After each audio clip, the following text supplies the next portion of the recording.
Hi friends, good morning, नमस्कार सगळ्यांना. तर काय म्हणताय? हे बघा आमचं चाललंय. हे बघा आमची तनिष्का मध्येच आली. सकाळी सकाळी तिची तब्येत ठीक नव्हती, उलट्या होत होत्या तिला. हा नमस्कार. तिला अपचनचा त्रास होते. काय माहिती पाणी जड आहे की काय आहे. हिमांशीच्या कॉलेजला काहीतरी फंक्शन आहे. हिमांशी फेअरवेल आहे. हिमांशी कॉलेजवरून आला. काय माहिती मला पण सांगता नाही येणार. कार्यक्रम होता प्रिफेड म्हणून काहीतरी असतं ते. हिमांशी हा बघा 12thला आता त्यांचं पदवीवरून रिटायर्ड झाल्यानंतर प्रिफेड झालाय म्हणून तो आला आता घरी. त्यांना नाश्ता पाणी काही दिलं की नाही काय माहिती. पोरगा उपाशीच होता त्याला. असं आहे का?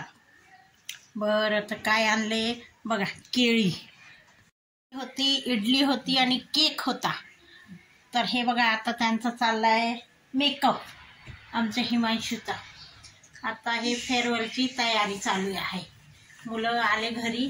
आता हे हिमांशी आमचं तयारी करते. बघा कसं दिसतंय. कपडे घेऊन गेलता. कपडे घेऊन जाऊन परत आला. त्यांचं कॉलेज काही एवढं जवळ नाही आहे. कमीत कमी किती किलोमीटर आहे हिमांशू? 15 किलोमीटर आहे. बघा आता तिथून आले मुलं घरी. आणि आता इथून पहिले कॉलेजच्या ड्रेसमध्ये होते. आता ड्रेस बदलून जायचे. कोड हे मुलांनी काय ठेवले? कुर्ता आणि पायजामा. टीचर लोक म्हटले आता फॉर्मल मध्ये यायचं, पण हे फॉर्मल मध्ये जात नाही. शेवटचा दिवस आमच्या तेच तर मग ते मुलं म्हटलं एन्जॉय करणारे आम्ही, कुर्ता घालणारे. म्हटलं जाऊ द्या घाला आता. बघा आमचा हिमांशू कसा दिसतोय. काय वाटतंय हिमांशू तुला?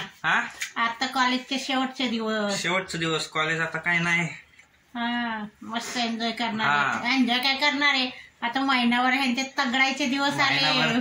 मेहनत करायची. हा मेहनत करायची, परीक्षा द्यायची सगळे आता. चला तर मित्रांनो, आमची तनिष्का जेवायला बसली. तिला वॉमिटिंग वगैरे झालते म्हणून तिला खिचडी केली आहे. नुसती फिक्की केली मुगाची डाळ घालून आणि तांदूळ. छान झाली ना तनु? हा बघा ती खाती आहे. तिला लगेच त्रास होतो. तिखट मीठ मिरचीचं दिलं मसाल्याचं पदार्थ तर तिला त्रास होते. तर चला तर मित्रांनो